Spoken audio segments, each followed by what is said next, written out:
Developing this morning, people in Roswell are waking up to flooding again. So far, meteorologist Cassandra Crummy says about 3 inches of rain has soaked that area since Monday night, flooding streets and homes. Yesterday, people here started setting up sandbags to try to keep the water from soaking their homes again. Some say this summer's flooding is the worst they have ever seen. And you know, it's not just Roswell. A lot of New Mexico is dealing with this stormy weather. That's right. Many of you got your cameras, snapped pictures to give us a better look at what was going on in your area. Viewer Renee Duran captured these heavy clouds in Taos here. As you can see, they look pretty threatening as they rolled over the highway. Carol sent us this next picture looking east toward the Sandias. The clouds forming over the mountains last night. It looks like the storm was breaking up just a bit, at least for that moment. And Desiderio Flores caught this picture of a heavy storm on the horizon.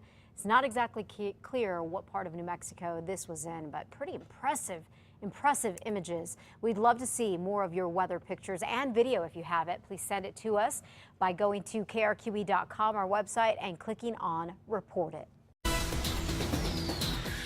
New this morning at 5:33, no immigrants are getting deported from a federal facility in Artesia right now because of chicken pox.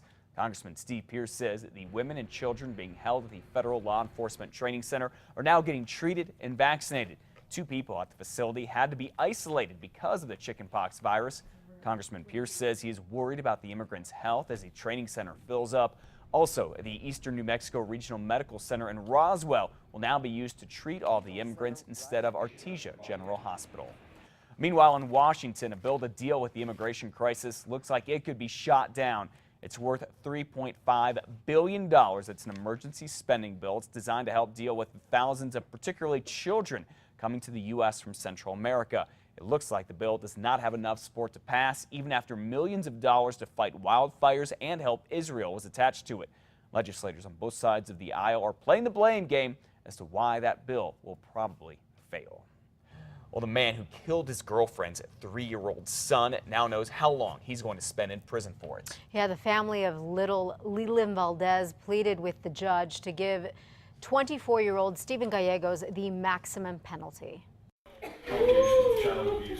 To see his lifeless little body on a respirator there, not a day that goes by that I don't think if I would have just got him in my arms and ran, maybe my baby would still be here.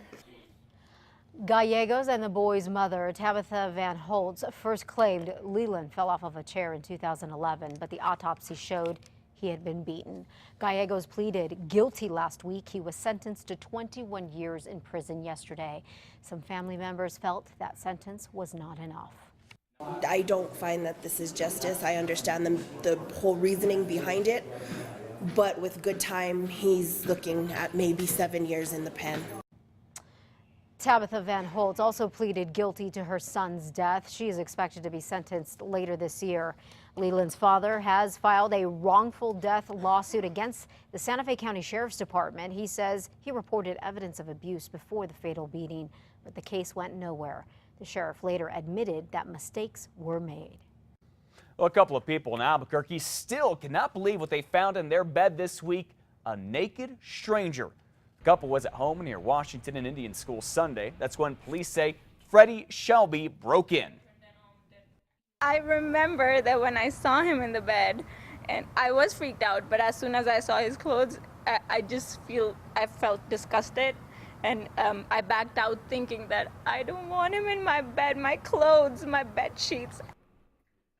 Police say Shelby went in through a window and helped himself to a Sprite in the fridge, one just like that, before shedding his clothes and climbing under the covers. Police say Shelby told them he thought he was in his girlfriend's house. Police say, well, surprise, surprise, they thought he was drunk or high. Shelby is now charged with breaking and entering. An Albuquerque neighborhood is on edge after a woman catches a man peering into her bathroom window. Taking a shower, and she looks out and sees a guy peeking at her, pleasuring himself. Like, that's a little uneasy. That makes me uneasy. Yeah, Eddie Larson says he is afraid for his own family after hearing what happened to his neighbor at their apartment near Lead and 8th downtown. Now, he says the victim told him that she's seen the guy, the peeping Tom, before and thinks that the man has broken into her apartment before.